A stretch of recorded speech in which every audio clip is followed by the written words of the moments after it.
The Biggie and Smalls from Venture Electronics was one of the first attempts, also being the cheapest one, to put a large dynamic driver into an in-ear design. While the outcome is not up to most people's expectations, the effort to source, design, and create a new mold for a production run in the name of experimentation is highly commendable. Although the shell is made entirely of plastic with the faceplate in aluminium sporting the branding and the base port, the overall design is rock solid. This design is the purest method to house the driver of that size without unnecessary overly designed solutions. However, the choice of female connector is not ideal as they used the kind where the inner ring could fall out over time.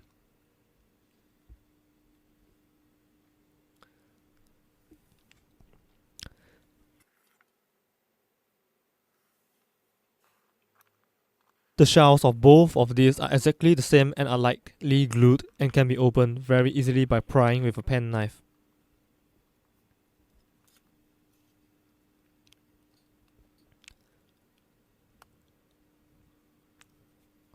Upon opening the shells, we found the reason for the same shell.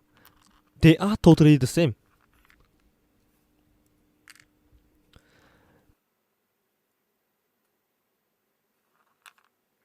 At the back of the faceplate, we can observe the aluminium button glued to it and also the tune base port.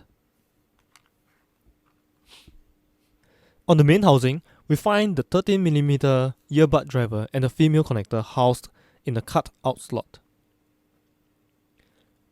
The drivers are exactly the same, but the setup is very different, thus explaining why they sound nothing like each other.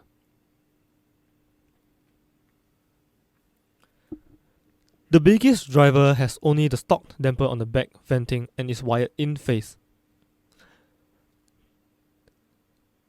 The Smalls, on the other hand, have replaced the damper with a thick and dense foam damper and are wired out of phase.